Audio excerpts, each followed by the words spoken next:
Bonjour les gens, la guidance pour le 1er juillet. Et voilà, c'est carrément le mois de juillet maintenant, on n'arrête plus rien. Ok, on y va. On y va, je suis en train de faire les tirages astro là pour les 6 prochains mois. C'est chaud, hein. C'est chaud, il y a le diable partout. Moi je vous dis que ça, mais bon. Donc tout sera bientôt en ligne. Il m'en reste 3 à faire. Ok. Euh, voilà. Alors une carte ici. Pour le 1er juillet, c'est celle-ci. Et donc c'est Veouya, donc c'est comme hier. Ok, donc je vous relis Veouya. C'est assez logique hein, qu'on soit dans les mêmes énergies d'un jour à l'autre. Il y avait des choses à affronter hier, il me semble. Alors je cherche 14, on va relire. C'est la victoire et c'est la revendication, et cet ange est celui qui vous aide à surmonter les difficultés de la vie pour atteindre le bonheur. La carte vous incite donc à relever les défis en vous consacrant corps et âme à la tâche que vous devez accomplir, et ce, en dépit des problèmes pouvant survenir. Et le lien avec Mars indique que vous devez vous transformer en guerrier pour vous lancer dans la bataille, guidé par cet ange qui restera toujours à vos côtés. Ce n'est pas le moment de se cacher ou d'abandonner. Au contraire, le temps est venu d'aller de l'avant. Ok. Je regarde la carte, je cherche le lien avec Mars, mais il n'y a rien de... Il n'y a rien de particulier sur la carte par rapport à ça. Alors on va prendre plusieurs cartes, il me semble. Je sais pas.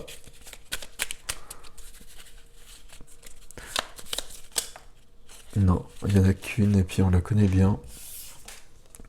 C'est le rose bonbon. Je me libère en me pardonnant et en pardonnant à ceux qui m'ont blessé. Ok. Je vais mettre là le rose bonbon. Et du coup, je vais prendre quand même mes cartes ici de Kylo Grey avec les amis qui nous aident à côté. Hop. Je vais en prendre 3. Hop. Ok.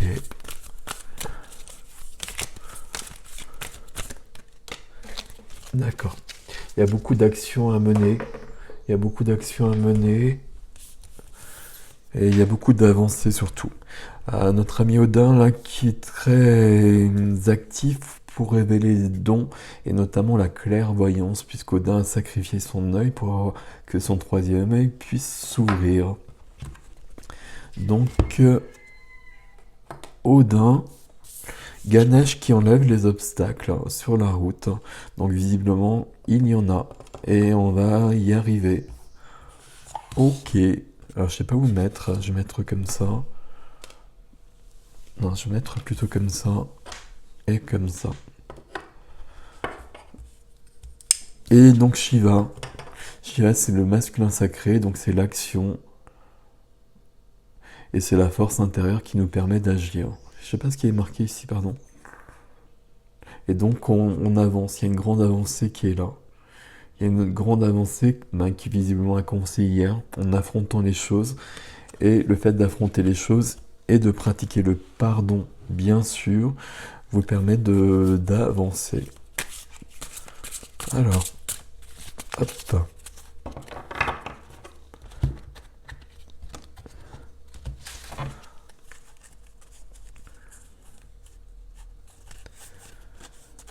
Alors, j'ai du mal avec ce jeu quand même, il est très très beau, mais c'est la représentation, c'est pas le Rider-Waite, je préfère le Rider-Waite. Ici, c'est l'enfance, hein. Ok, c'est l'enfance, c'est la reine de coupe après. C'est une carte ambiguë toujours pour moi, le 6 de coupe, parce que c'est l'enfance, et donc avec tout ce que c'est censé représenter, l'innocence, etc., etc.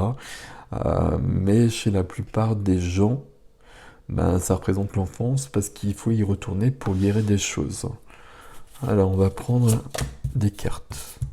Ouais. Ok, on est bien dans... Waouh!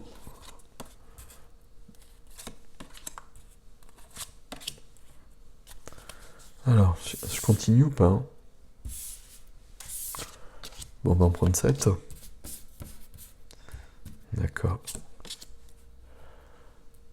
Il y a beaucoup d'épées. Enfin, je sais pas s'il y a beaucoup d'épées, mais c'est des épées qui sont à l'œuvre. Donc l'as d'épée qui tranche, justement, qui remet de la vérité, qui remet de la lumière pour un nouvel élan de vie. Pour un nouvel élan de vie. Et puis, on se libère aussi, et c'est peut-être l'enjeu d'ailleurs, on se libère du manque. On se libère du manque, on se libère de la peur du manque. Alors, prince et princesse, donc cavalier de bâton, on se libère du manque et tout ça se passe assez vite quand même. Assez vite, est-ce que c'est juste? Ouais, c'est juste, ok. Assez vite. Alors, on fait attention de ne pas être impatient quand même. Et puis on quitte, on laisse derrière soi un fardeau qu'on portait depuis longtemps. Et donc ça c'est plutôt cool. Et on a commencé avec le l'as d'épée, je crois, c'est celui-là. Ouais, l'as d'épée, et on finit avec le valet d'épée. Donc on fait un chemin ici pour éclaircir des choses, pour remettre de l'ordre, pour remettre de la lumière, et pour que la vérité soit énoncée s'il est besoin. Donc il y a quand même beaucoup de choses, là visiblement depuis hier, donc, et puis cette notion de pardon, Veuya, et Shiva aussi, et Ganesh, enfin, bref, tout le monde y est là, c'est clair. Ok, bon. Ok. Le principal c'est d'y arriver.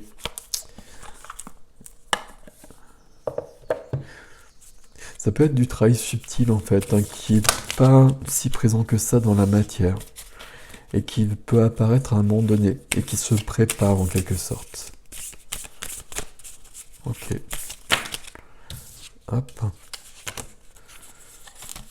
D'accord. Il y en a qu'une ou pas? Ok, d'accord. Il y a un truc, il y en a deux.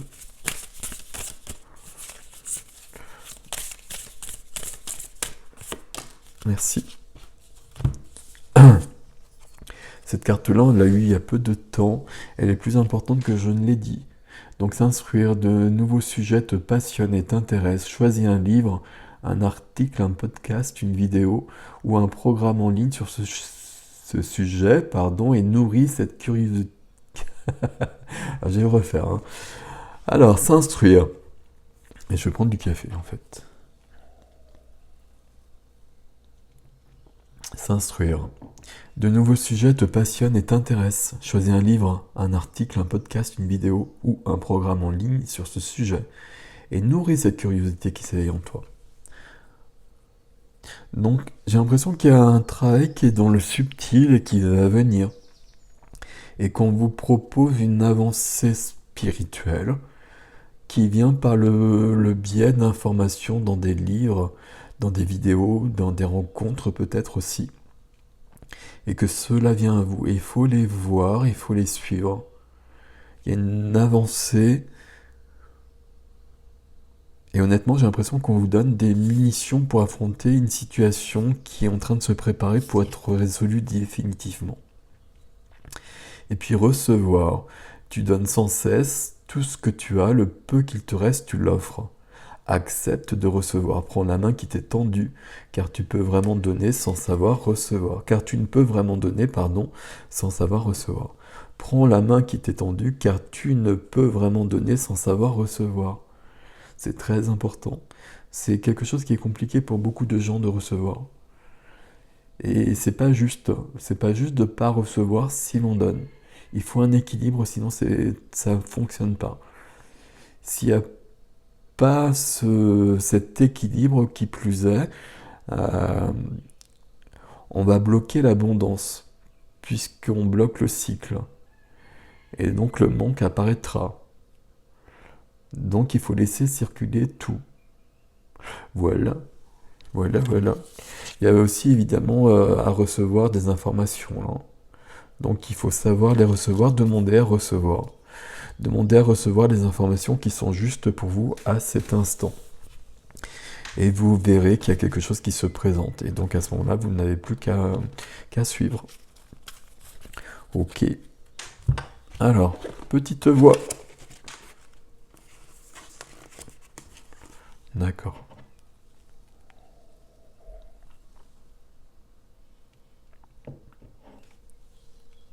Alors, personne n'aime être blessé ou traité comme s'il n'avait pas d'importance.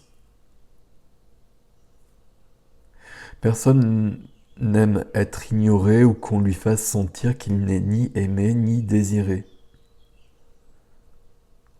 Alors pourquoi ne pas traiter tes compagnons humains avec amour et respect?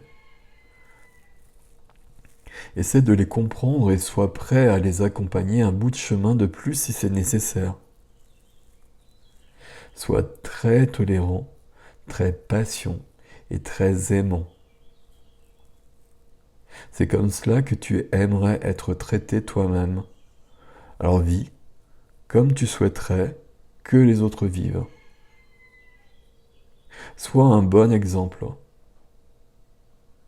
Mais ne le fais jamais parce que tu sens que c'est ce qu'on attend de toi. Fais-le parce que tu veux le faire et que tu désires fortement de tout ton cœur donner le meilleur de toi dans tout ce que tu fais, dis et penses. Plus ton désir est grand, plus il sera facile de le satisfaire. Ne sois jamais satisfait de la médiocrité ni du manque d'enthousiasme. Veille à ce que tout ce que tu fais soit du niveau le plus élevé, à ce que tes motivations soient pures et qu'il n'y ait rien d'égoïste ni d'égocentrique dans tous tes actes. Voilà.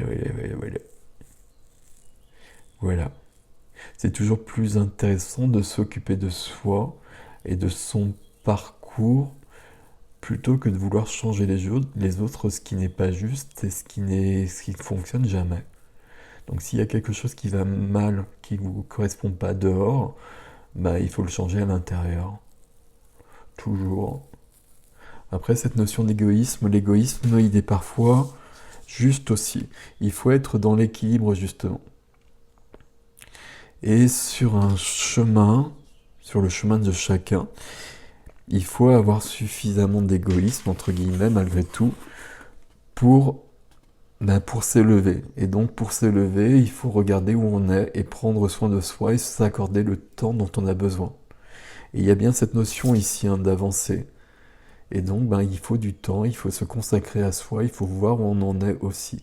Si on est toujours vers les autres, à un moment donné, il n'y a plus l'équilibre qui est là. Ok.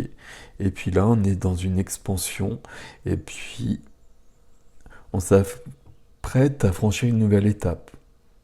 Alors peut-être toujours avec une notion de... C'est les énergies actuelles, peut-être d'affronter, c'est pas le bon terme, mais de regarder ce qui n'a pas été vu jusqu'à présent et de résoudre les choses. Par des actes, par des paroles dans un premier temps, puis par le pardon aussi, évidemment. Voilà les gens, prenez soin de vous, belle journée, salut!